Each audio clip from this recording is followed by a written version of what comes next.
Bowing to a bully is like drinking poison to quench thirst. It only deepens the crisis.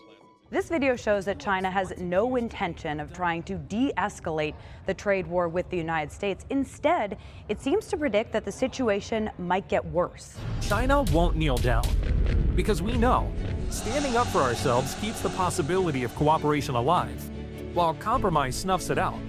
China won't back down, so the voices of the weak will be heard. Never kneel down. That is what the Chinese Foreign Ministry labeled this video that they released on social media. And it comes as President Trump has taken a softer tone on the trade war with China, predicting that some of these tariffs might come down substantially. But top Trump administration officials have also said that the onus is on China to make the first move, but they don't agree. Here at the State Department, the trade war with China has taken center stage and effectively crippled any other meaningful diplomacy between the two countries. And it comes as China is also trying to get other countries to stand up to the United States as they're also facing these tariff threats, saying that they should stand up to the United States together, that bullies are paper tigers, compromise won't earn mercy, and that when the world stands up to the United States is just a small, stranded boat.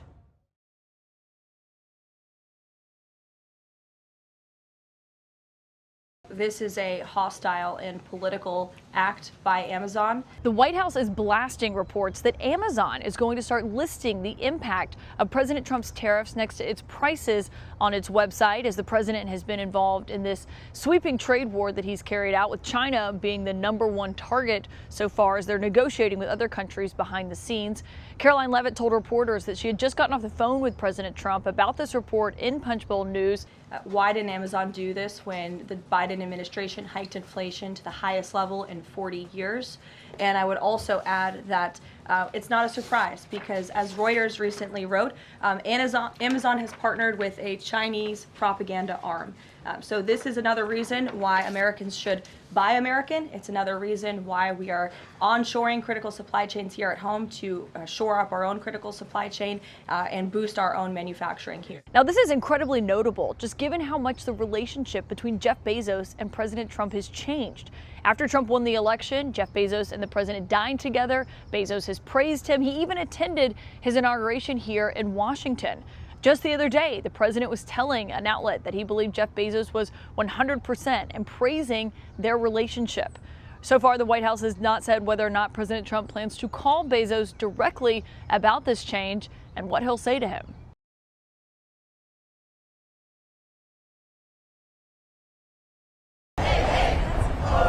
مظاهرات، مشادات،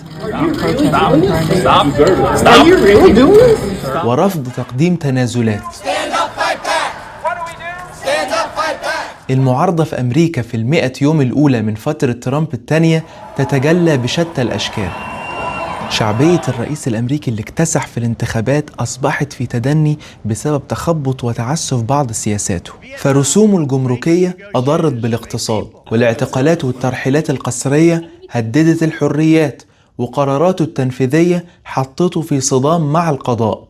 ومع العتب المستمر على تخاذل الحزب الديمقراطي في الوقوف أمام سياسات ترامب، أصبحت المواجهة مباشرة بين الإدارة الحالية وطوائف شتى من المجتمع الأمريكي.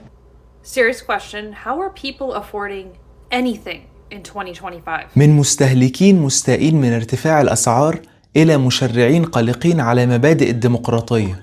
Hey Mr. President, if you can't take criticism, get out of politics. That's what democracy is about. من طلاب مدارس في كاليفورنيا بينظموا مظاهرات إلى رئيس جامعة هارفارد اللي رفض الخضوع لإملاءات ابتزازية. We cannot compromise on basic principles like defense of our First Amendment rights. فيا ترى إلى أي مدى تستمر وتؤثر هذه المعارضة؟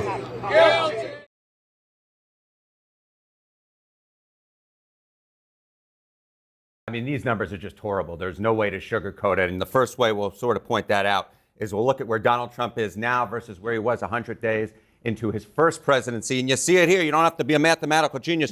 41% approve of him now. It was 44% back in 2017 around the 100-day mark. And what's so notable here is that throughout his second term as president, he tended to be running ahead of where he was in his first term. No longer is that the case. He has fallen below where he was at this point in his first term. Of course, this is just Trump. Let's compare him to other presidents. And I really think this kind of puts a bow on it. And you can see it here. You see the 41%. That is 12 points below Joe Biden. That's 3 points below where he was in his first term. Look at where Obama was, 63%. He's 22 points below that. And George W. Bush at this point in 2001, he is, again, 21 points below. And as you pointed out in your opening, Jessica Dean, I look back at all of the polling we possibly could long before I was born, and Trump's 41% at 100 days is the worst on record. He has broken his own record for being the worst. The American people do not like what they are seeing at this point from Donald John Trump.